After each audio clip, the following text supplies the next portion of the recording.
The CAQ government killed Quebec's social housing program. The fate of social housing in the province is now left to private developers, while nonprofit organizations are on the hook for bills of projects that started under the old program. The original program, AccèsLogis, will be replaced by the Société d'Habitation du Québec, which instead relies on the private sector to develop social housing.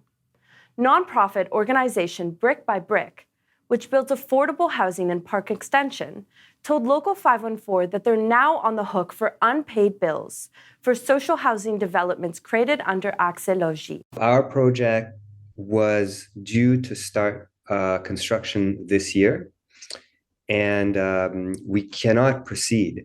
It doesn't seem like such a big deal because maybe we can do it later, but it is a big deal because it takes a really long time to get permits, and those permits are not forever.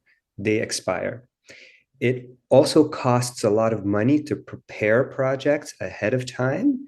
So you have to pay engineers, you have to pay architects, you have to pay developers, you have to pay all kinds of experts, lawyers to do the work that's necessary in order to get the green light from the government. The government doesn't give us money to develop projects. We have to develop the projects bit by bit. And every time we reach a milestone, then we get reimbursed. Even though we're building an $11 million project, we don't have that kind of money to absorb the costs and to write them off. So we have liabilities like bills that are unpaid. I'm afraid that my organization is going to have a bad credit score, or it's going to lose its reputation because it's not able to pay these professionals. And that's going to impact the other projects that we have running right now. It's going to impact our relationship with the bank. It's going to impact any future projects that we have.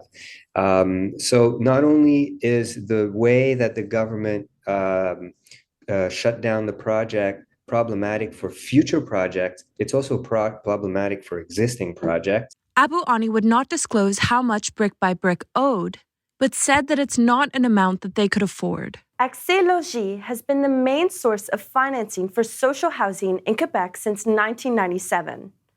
But in late February, the minister responsible for housing, France-Hélène de Ronceau, announced the end of AccèsLogis. She said there is provincial money for social housing, but that under AccèsLogis, these projects aren't being built fast enough. The program itself, because it opens the door to the private sector, you can see that there is this interest of that the private sector will solve the housing crisis, and that's part of the problem of the program. The program only has the obligation to provide affordable housing for 10 years. After 10 years, they can increase the prices as they want. So obviously, compared to AccèsLogis, this program leads to more only a shorter time of affordable housing. Under the Société d'Habitation du Québec, there are currently no new low rental housing projects being built. The program was announced by the government in 2021. In Montreal, there are nearly 24,000 people waiting on a list to access low-income housing. In the whole province, the number is close to 38,000 people. Just how affordable are social housing units for tenants? The price varies by different types of housing.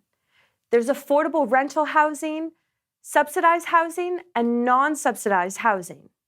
For subsidized housing, tenants are required to put 25% of their income towards low-income housing. They'll also have to pay for electricity and, if applicable, air conditioning and parking.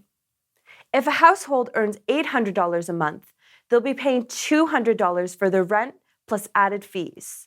Could we instead rely on the municipal government to fund social housing instead of the province? The municipal government could come in and become the leader in housing. The city is becoming exceedingly wealthy because they have changed the way that they do their property evaluations such that the value of the properties in the city's calculations is much higher than it was in the past, and the taxes are percentages of the value. Now these values are exploding despite the fact that the market is easing, the city is racking up huge amounts of money. What it's going to do with that money, I think, needs to be the result of a truly democratic process. We need to make housing a priority, and the city is really well equipped to do that, and it's has the resources, it has the money for sure.